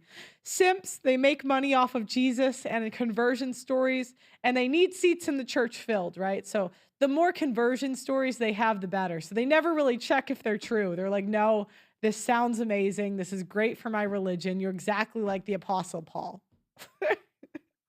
And then Pearl says, I'm not sure that's genuine. I don't believe them. And then they yell at Pearl. Do you know what I mean? Then we got the Karens. So these are the women that will talk about degeneracy, yell at men for watching porn. They always shame the male sex drive. And they always give women every benefit of the doubt ever. And they usually divorce their husbands later because it's very obvious who runs the relationship, right? It's very obvious because they always talk first. They're always the center of attention. I'm not saying that's right or wrong. I'm a talker too. You know what I mean? But it's just obvious. It's just obvious who runs the relationship. Then there's the occasional couple that makes it and they have no idea what's going on. They're like, what? What do you mean you're in a sexless marriage? That does not happen. They're like, she didn't do OnlyFans. No way. So these are the clueless, right? So like Tucker Carlson and his wife, they met in high school. So, I mean, they don't know what's going on. They're like, get married, do it. And the other guys are like, this is what's on the market, the Nalas. And they're like, well, just find a good woman. It's not that hard. And they're like, oh, wait, no. What? No. What did I do? How do I go back? Oh, reset. I don't think that worked. Okay, I'll just refresh it. Go back to Google Slides. I just like to give, people say I make it up, but it's like then a story comes out every year that proves my point. Every year. Now again, if they really cared about Jesus, they would make sure that the people that were speaking were genuine so that it doesn't deter people from church, but they don't care. So the gynecotomy, the pastor's often hooking up with the born-again host. That's why he wants them in church. The Karen and the simps are shaming men's behavior while giving women a pass. The simp church elders take women's side for everything and tell women they are amazing and simp for eternity. And the simps and the born-again hoes find each other when divorce calls, she calls him abusive, and the church will take her side. This is something that they made of all the TradCon women half naked. I don't know. Glenn sent this to me. Anyway, so, I love it when women will message and say they want to come on the show. Because, I think it's important that we have conversations with people, And there was a woman that messaged me that said, I don't remember, so please, if I'm misquoting you, forgive me. It was something like, I'm the exception, or I'm the girl that waited till I was later I waited till marriage. And I thought, hey, come in, let's talk about it. Welcome to the show. Your name's Hannah, right? Yes, ma'am. We have the same first name. Do we? We Isn't do. Pearl your middle name? Yeah. There was when I went on the internet, there was a Hannah Davis, and it was a supermodel. It was Derek Jeter's wife. And I just was like, I need to be at the top of Google. And I just I don't want to be next to, I'm going to do Pearl. It makes sense. So where are you calling out of? I'm in Ogden, Utah. No way. Are you Mormon? I'm not Mormon. What? I knew that was going to be a question. Yeah. Well, it's not LDS. I am a evangelical conservative Christian. Okay. Which is odd in Utah, but that's where I'm at, where I am right now. Okay. Yeah, a little bit about me. I grew up, I'm the oldest of 5, was homeschooled in a rural area in Montana. I went to like purity conferences. I wasn't allowed to date in high school. And a lot of my friends got married right out of high school. And I kind of felt pulled between getting married and then like wanting to have a career. And so I moved to Chicago when I was 18 and went to a Bible school and didn't really date much at all in those 4 years. A lot of that, I would have said that I had a lot of like culture shock moving to the city and was just trying to figure out how to interact with like other people besides just like men.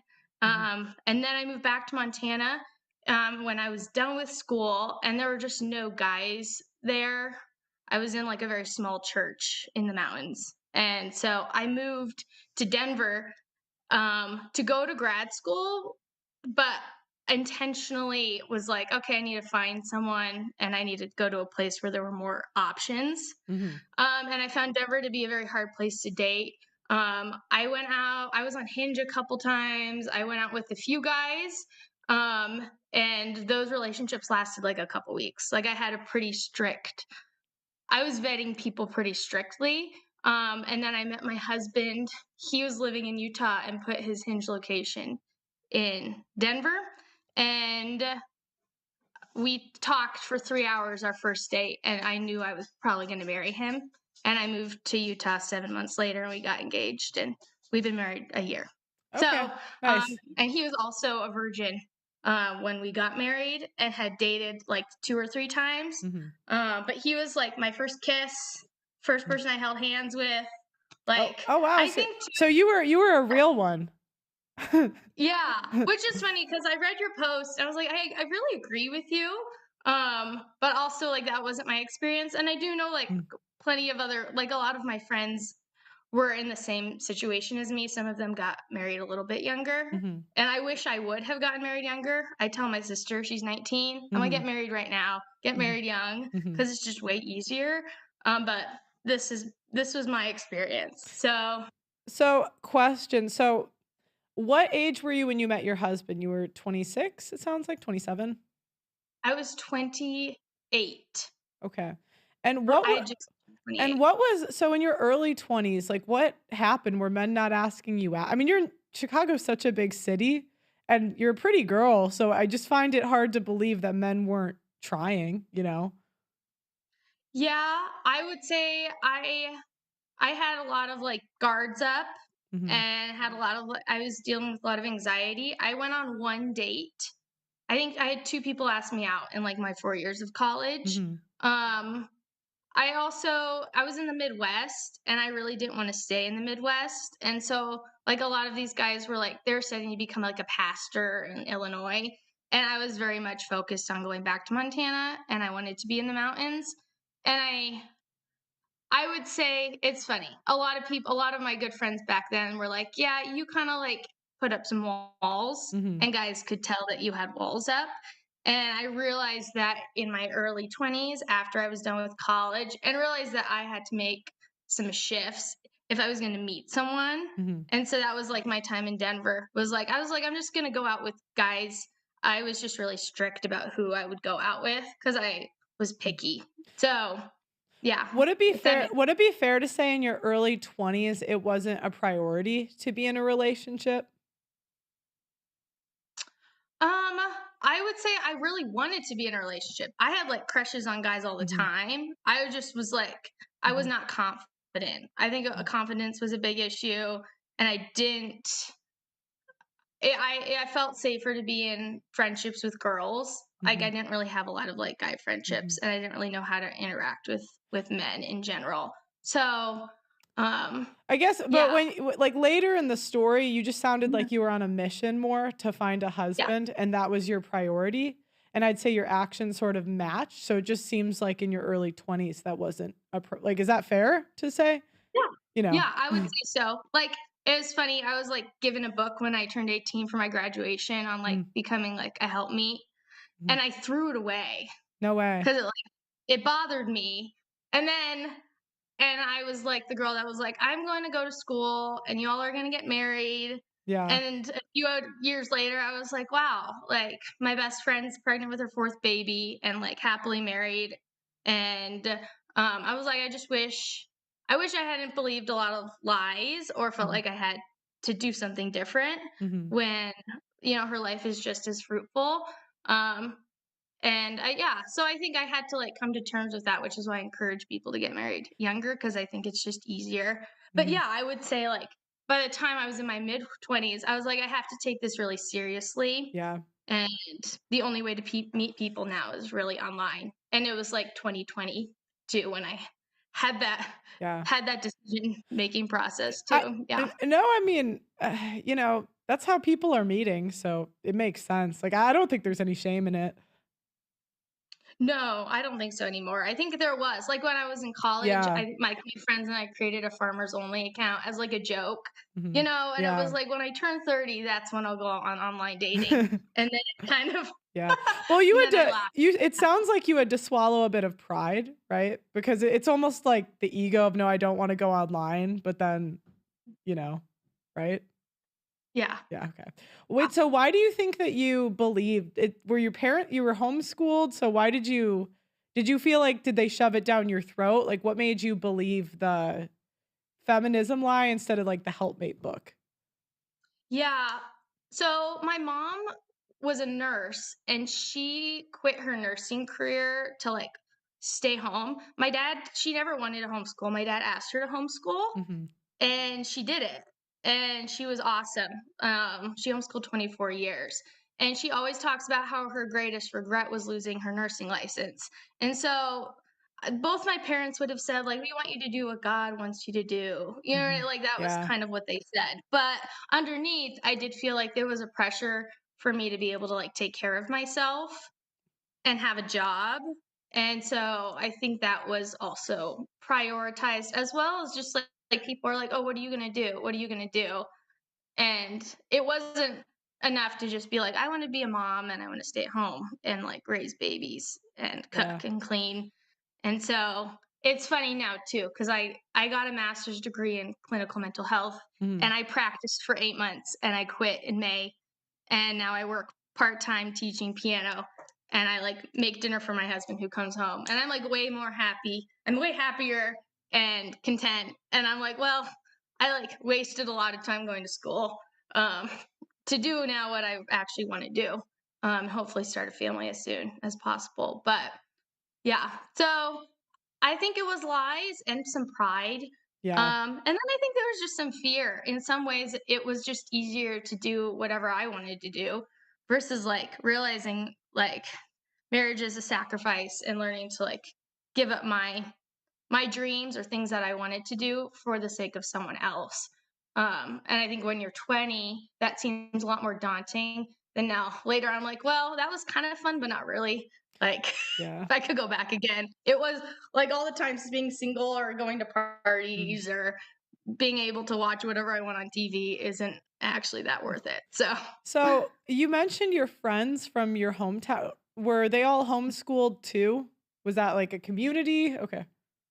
Yeah, yeah. I would say about 70% of the people I went to high school with, but like did life with, all got married pretty quickly out of high school and are Okay. still there and have Okay. families. And Yeah, you're around 30 years old, 29?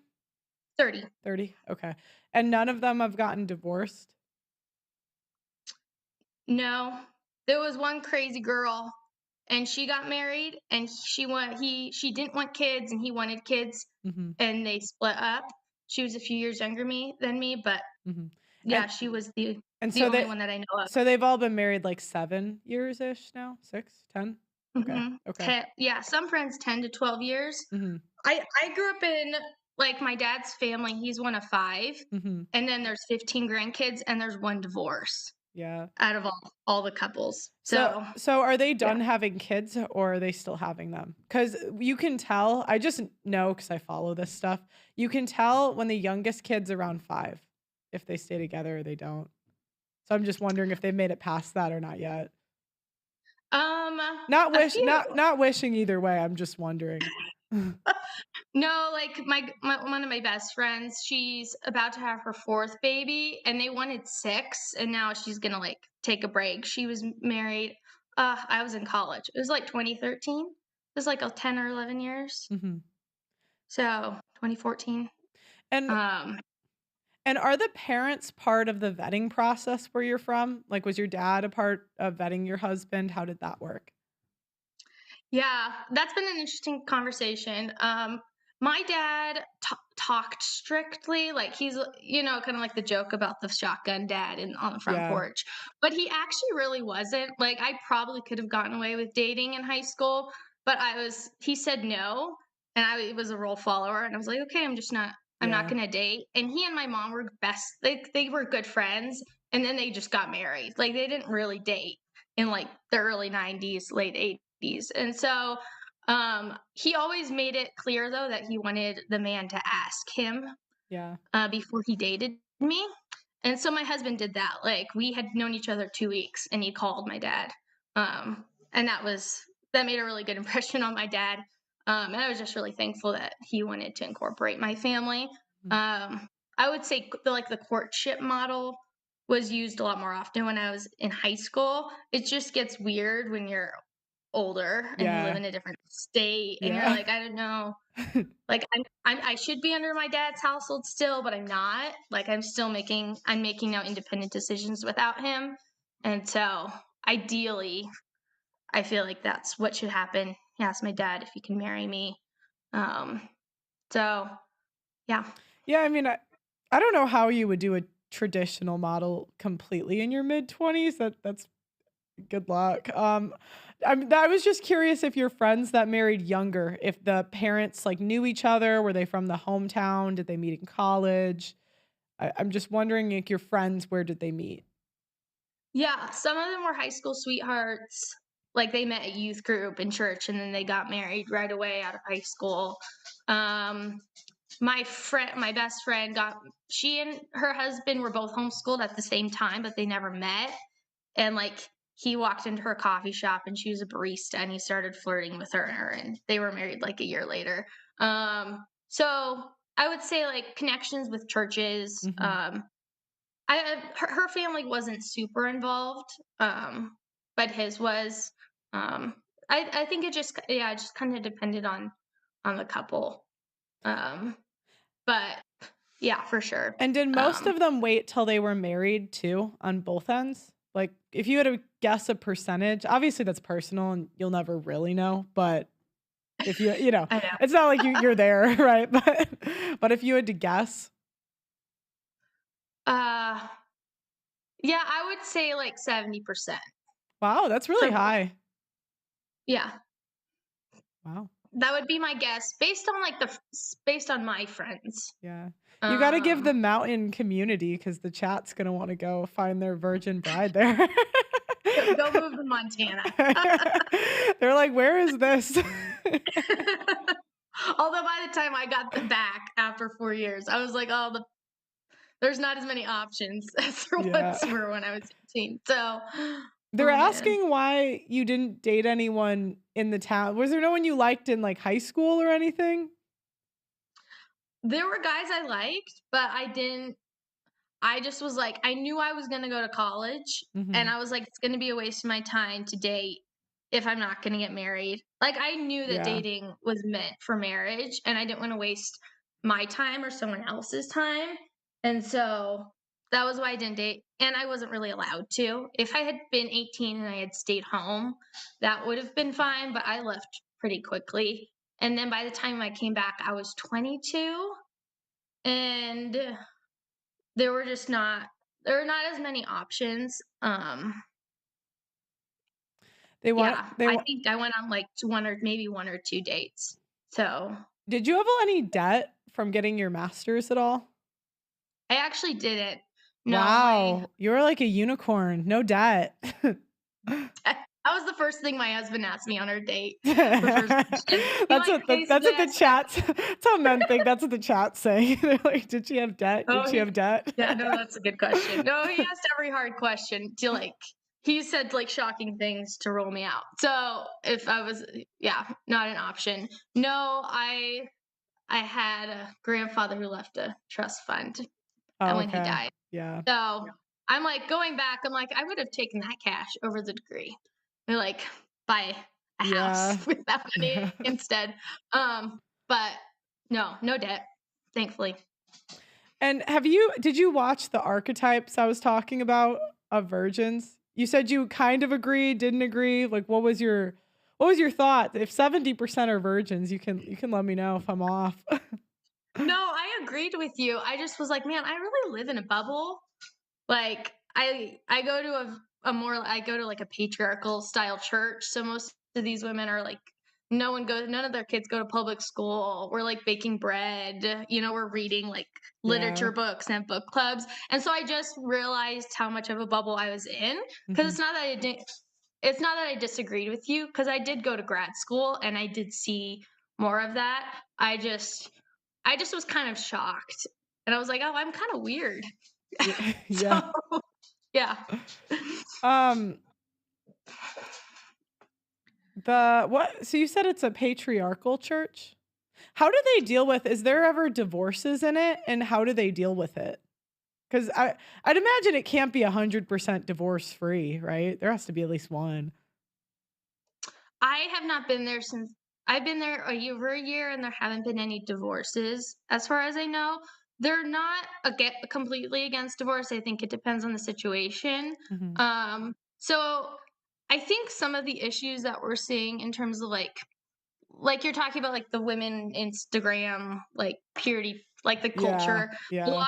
Most modern evangelicals have like a complementarian or egalitarian view of gender roles. And complementarian was like a term created after like the sexual revolution, to basically be like, we kind of believe in male headship, but we can't really use the word patriarchal. And so we're just going to be like, men and women are equal before God, but like complement each other. And so what happens is like my parents would be like, okay, my mom's going to submit to my dad, and there shouldn't be women pastors, but it's not really extended beyond that. Where my husband and I have like pretty clear views is like, I think that like me being a woman, I have like duties as a woman, and he has duties as a man. And that involves what we do in our home, but also what happens in the church. And so I'm thankful for a church too, that like if something were to happen between us, there's like accountability, because we took membership vows. And so they're like just as hard on women as they are on men in terms of like sin issues, and know that like women tend to struggle with different sins than men do. And we're going to call those out equally. So like you went to gossiping. a different church, like in your home? Like it was a different type of church? It wasn't as patriarchal, you're saying? It's funny because I would say my parents lived out pretty patriarchal marriage. Yeah. But I wouldn't say that they wouldn't have used that language. Yeah. And we use that language. Well, it's kind of provocative, but I think it makes a point because I would like to separate myself probably from the rest of like modern evangelical culture in saying that no, men and women are different, and that in my marriage, I have a duties to my husband. We're not just like pals and we're just gonna like get along and be like buddy. Like, no, he's like expecting me to make him dinner and like wash his clothes. And that's like a way that I can serve and sacrifice for him as he's like driving to work every day and putting food on our table. And so were there divorces in the church before was going to be my question. I'm just wondering how they handled them in that church in like your hometown. In my hometown, well, I went to like a larger like Southern Baptist church and they did not handle divorce super well. That's different than the church I'm attending now. I shifted denominationally and have gone more reformed. What do you mean they didn't handle it very well? Like, I would just say there was like no accountability. It was like, oh, you got divorced. That's a bummer. Where if I cheated and my husband went to the elders, I would go under church discipline. And if I didn't repent, I would be excommunicated. And there would be consequences for my actions. And churches just don't do church discipline anymore. So would he have to, could he divorce you on those grounds in your church? Oh yeah, he could. And they would be okay with that? Yeah, I would think so. Especially if I repented and wanted to work it out and there was like clear signs of me repenting, there probably would be like a trial period. That would be my guess. Yeah. I know that they have, I know they've excommunicated people in the past, but there was no repentance. Like the people just kind of left. And I would assume that would happen to like most like evangelical women who are cheating. Like they don't want to be accountable, and it's easy to hide in a big church where you just see the pastor on a screen versus being accountable to an elder who calls you once a week to see how you're doing and knows about your marriage. If your husband wanted you to switch churches, would you do it? Yeah. Yeah. Nice. Yeah. So the other question, what do you think of Nala? Did you see Nala at all? I did see Nala. I don't know. I really want to give the benefit of the doubt and like pray. I believe that like the Lord can change people's hearts and that the Holy Spirit can transform people. I do realize that like when you have a past, there's like things that you're gonna struggle with. I think more of my issue is I would have wanted to see her just take a break from social media and like figure out all of her stuff before posting things on social media. It felt more like she was trying to get attention rather than pursue purity or holiness and figure out her relationship with God. So yeah, that would be my quick take on that. Okay. I agree. I agree. I would like to see her put on a bra, but I don't know. That was my 2 cents.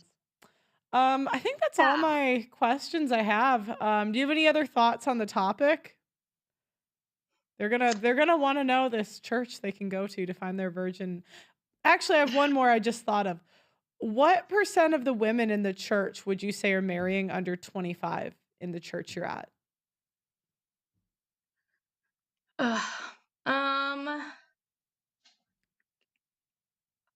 That's hard because I know a lot of people who. Okay, I'll give you this. My husband and I hosted a singles mixer at our church. People from other places around the country came. We had 80 single people. Yeah, no one can escape it, huh? Between 80 and 46 came. A lot of the people, some of them are people from our church have moved there like in the last 2 years. So I'm not exactly sure how old they were when they got married, but like the majority of our pastors and their wives got married at like 19, 20 and have been married for like 15 to 20 years. So I would Yeah. say pretty young.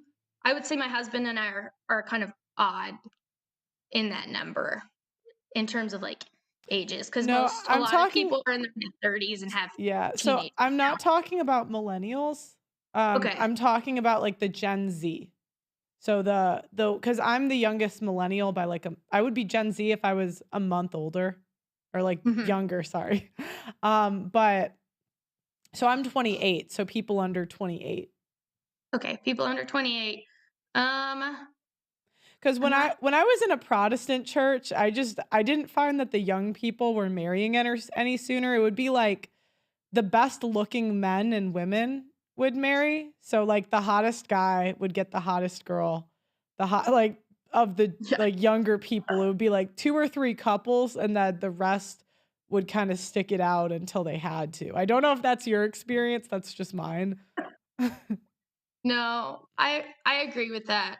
I just think, yeah, like I talked to a single gal last night and I was like, "Are you going to get married?" She's like, "I think God's calling me to just focus on my career." It's like, "Oh, okay." Like, I don't know necessarily how to respond to that. There's a handful of single people at our church, like our pastor's son. He's 17 and he's engaged.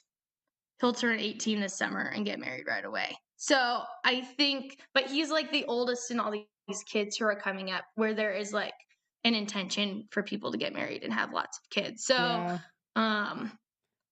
the single people who are there are like 23 and up. Yeah. And are trying to find someone, and it's been hard. Yeah. So we don't necessarily have a lot of people in that age demographic that are like younger than 25. Yeah. Most of those people, I feel like, it's easier to get married and find someone quicker. You'd say that by 30, most of them marry. Would you say like more than 50%? Yeah. Yeah. Okay. For sure. That's what I would guess too. Okay. Well, they said you're dodging. Like, what question is she dodging? She needs to go. Sorry, they're kind of they roast me too. Oh, good. Okay. They will get married to go to bio. Okay. I see. Hold on. Sorry, dudes, but women don't like old men. Is there age gap in these churches? Would you say? Like, is there age gap in dating, or do most people date the same age? I like, my husband's 6 years older than me. I found like men are usually older, depending, or there's the same age. So like our pastor son, he's engaged. His girlfriend or fiance is a few years older than him, which I would say that's kind of unusual. Most of our church, like half of them are all kids under 5 currently. So you can ask me in like 15 years what's happening, the demographic of the next generation. Yeah. Let me just make sure there's no questions. 5-1. Okay. I think that's all my questions for you. Thanks for giving insight. I like to get people's stories, so now I know what's going on in Utah. No, Montana, he said, right? I'm in Utah here. I grew up in Montana. But yeah, no, you're right. Well, thanks, Brill. This was really fun. So yeah, thanks for coming on. I'm sure I'll message you again if we have a topic that's like relevant. So come on again. Awesome. Thank you. Good. Thank you. Bye-bye. Let's see what we got next.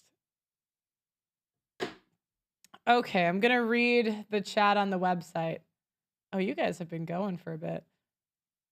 Pearl. Oh, wait, I read that already. When Deej and me Deej is loyal as a Labrador. Okay, wait, hold on. Oh my gosh. Dane, every show. Guys, join the chat on the website if you want your stuff read.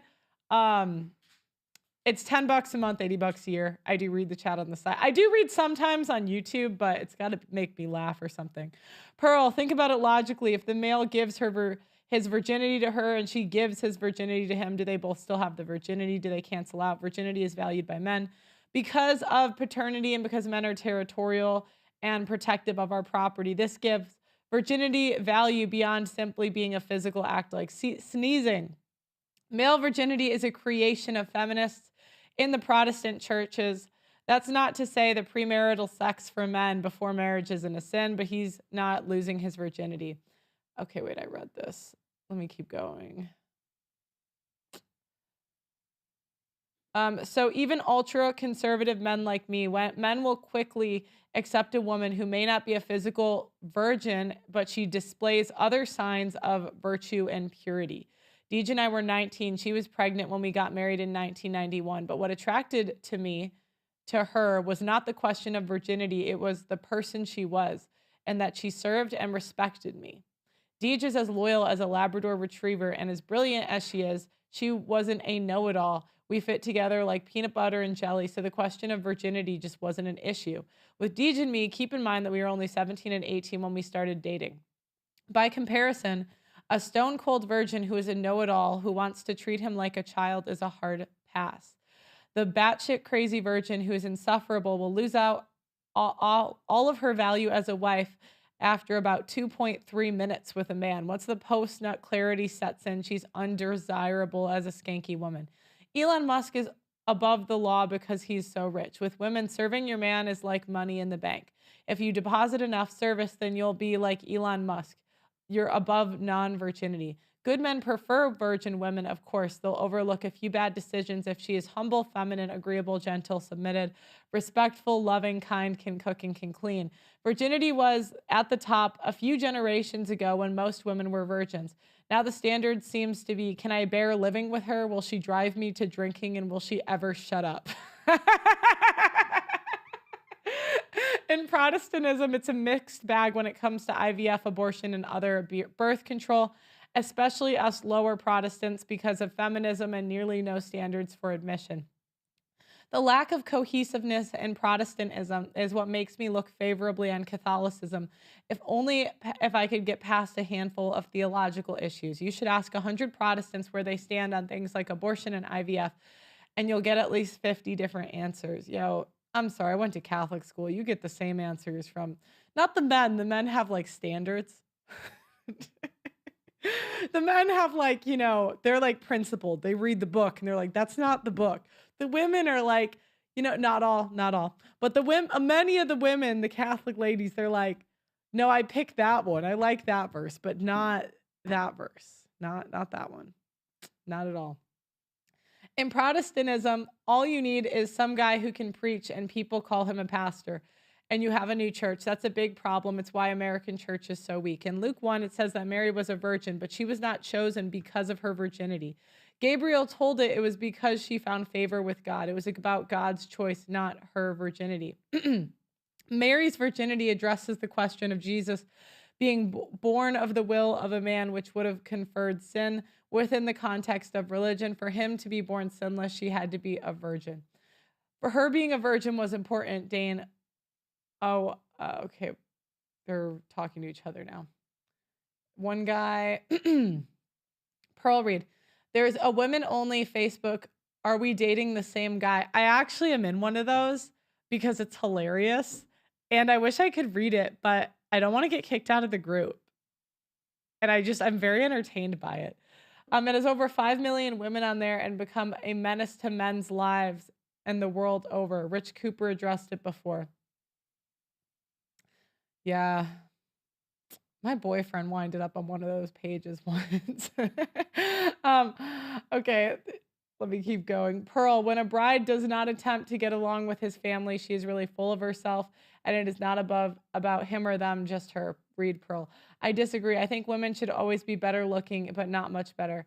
5 to 1 higher our looks are what men like about women first and foremost. Look, I like that in concept. Okay, I really do. But when I see relationships are in order, by the way, I don't judge relationships by how long you've been together. Like there's a couple I know, they've been together like 20 years. But that woman henpecks him like she's always telling him that she makes more money than him. And it's the most degrading thing. I'm thinking, what is wrong with you, lady?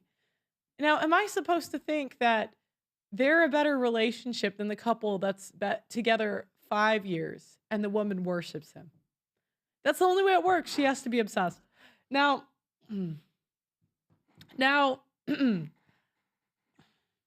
That's what it comes down to. Whose terms is the relationship on? His or hers? If it's hers, they're going to destruction. Unfortunately. And the thing is, now that we're not virgins, obviously, women, we're going to date up. We're going to date better looking. So if she's with a guy that's less good looking than her, that means she's dated better looking in the past because she's gone for a better looking guy. Generally speaking, if she's not a virgin. And oftentimes that leads to the woman not appreciating the guy. Now, sometimes they start off kind of equal and then the guy gets hotter, the woman gets uglier. It makes sense. It makes sense. But I think it works better when the woman is like 1 to 2 points lower. And, we see the Bachelor. Out of the 3 women, the least good looking one treated him the best. It worked out the best anyways. Let me see. Pearl, what are your thoughts on Roma Army? I don't really have any thoughts. I mean, she's fine. I know she's made I've seen her tag me in some videos kind of talking trash. I don't really have an opinion. I'm sure this is a problem. When I say people's names, that's what you guys do to me. I'll do it because you're in my chat. But when I say people's names, then this gives them another video to spurg. I'm like, ugh. But it's the YouTube game. I can't hate on her for it. So you go, girl.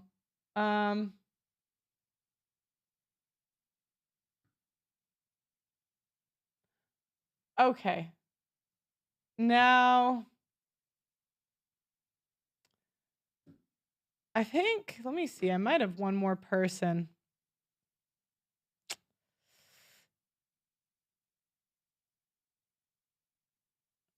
No, I think we're going to end it today.